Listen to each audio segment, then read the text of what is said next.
Hello everyone, welcome to Katharine's Creatures, and this is episode 61, and this is a series where I get to touch base and talk about various mythological beings, and the like, pulled from lore worldwide. And I always like to preface by saying that I'm not a linguist, so there is always a chance that I may mispronounce something, and this week might be one of those as well. Also, a side note, if you saw last week's, yes, I'm wearing the same outfit because I'm filming both of these at once. It's just more efficient on time. That's the truth. So with that said, we're going to go back to mythology right now. And today's topic is going to be on the Qhoa. And good luck for me to try to pronounce that one. Or Qhoa. But this one's a creature, actually a deity. I usually try to avoid a lot of deities when talking about the series, but this one was kind of intriguing. I'll kind of get to the why I chose this one. But it is a deity from Incan mythology.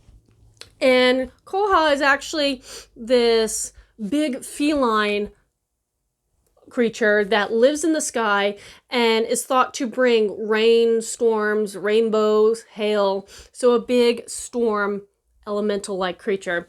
Its descriptions, because it is being this giant jungle cat, possibly were based on the idea of the jaguar, a puma, or a ocelot, with giant wings on top, thus being a sky creature.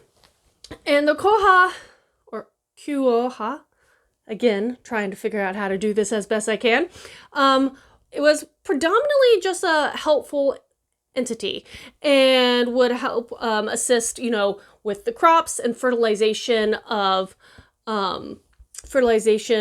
anything that's growing on the world, and was worshipped pretty heavily by the Incan people. And just like any deities, if you got on the bad side of Qhoa, punishments could come in the form of storms or hail.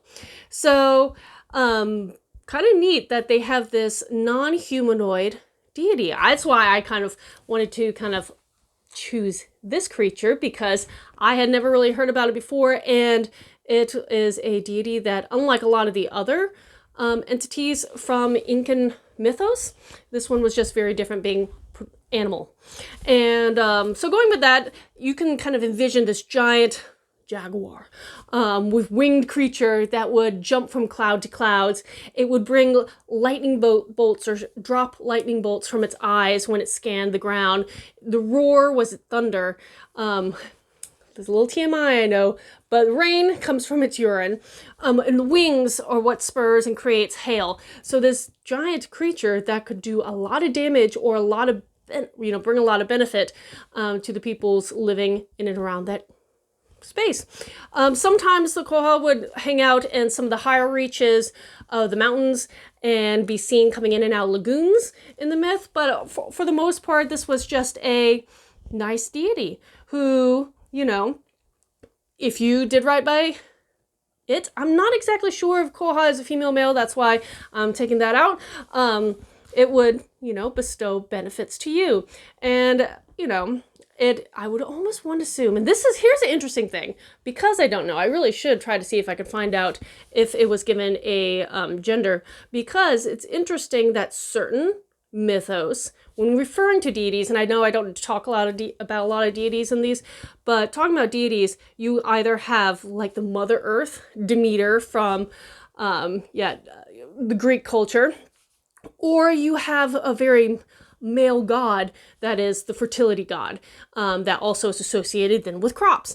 And I'm trying to remember, I think it's Put, if I'm correct. It's been a moment, I have to brush up on my ancient Egyptian mythology, but that was a god who was a fertility god. And so having a kind of animal-esque one here in the Incan culture, I don't know, I thought it was kind of neat. Anywho, if you have any questions about this or anything else, post them in the comments below or reach out to me on any of my social media, and I'll try to see if I can figure out if Qhoa had was female or male. I don't know, at least originally, and I'll post that below. Let me know if you have any questions, and until next time, Skål.